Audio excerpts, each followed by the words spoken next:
My name's Tess. I'm 30 and I have a meningioma, which is a type of benign brain tumour. When I was about 6, they noticed that I was having vision problems in my left eye, and they did a scan at the time but didn't find any reason for the vision problems. So it wasn't until I was about 20 and I'd lost the sight in my left eye by then that I saw a new doctor who just wanted to find out what exactly had caused it. And so he arranged me to have an MRI scan, which came back saying that there was this meningioma, which is, the brain tumour. It was really frightening.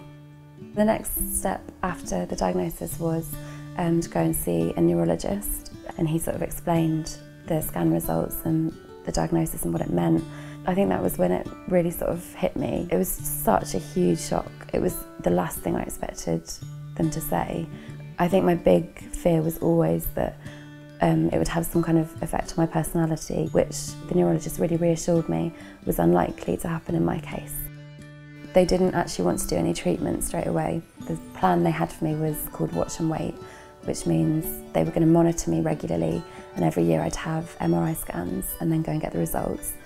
After doing the watch and wait for a few years, I started to have episodes where I'd just sort of zone out a bit. I'd be talking to somebody or I'd be at work and I'd just have a little minute or two of not quite feeling right. And the neurologist said that would make sense because, the tumour causes increased pressure on the brain, which often causes epilepsy. When they first diagnosed me with epilepsy, they started me on anti-epileptic medication, which for most people, it can control their epilepsy. But for me, unfortunately, it didn't really have any effect.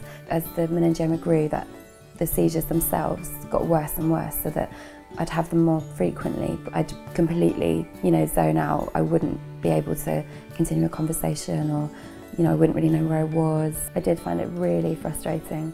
And it was really tiring. I was referred to a neurosurgeon and she said, if you want, we can do the surgery.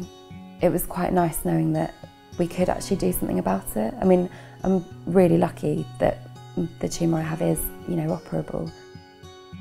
So I had the surgery last summer, just over a year ago. I did really, really trust my surgeon. I'd built up a bit of a relationship with her during the appointments, for a couple of years before we knew we were doing it. She was always really honest with me, during my appointments.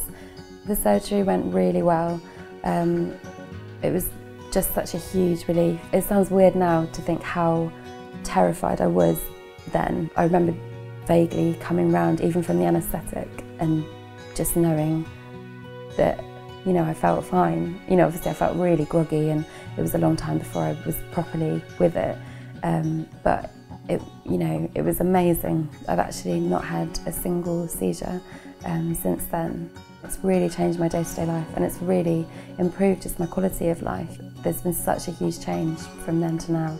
Occasionally there's days where I think about it, or where I think about the future, and there is worry there occasionally. But when I need more treatment, then I'll deal with it then. When I need, my scans now, I'm back to watch and wait. I'm amazed actually how you can just get on with your life.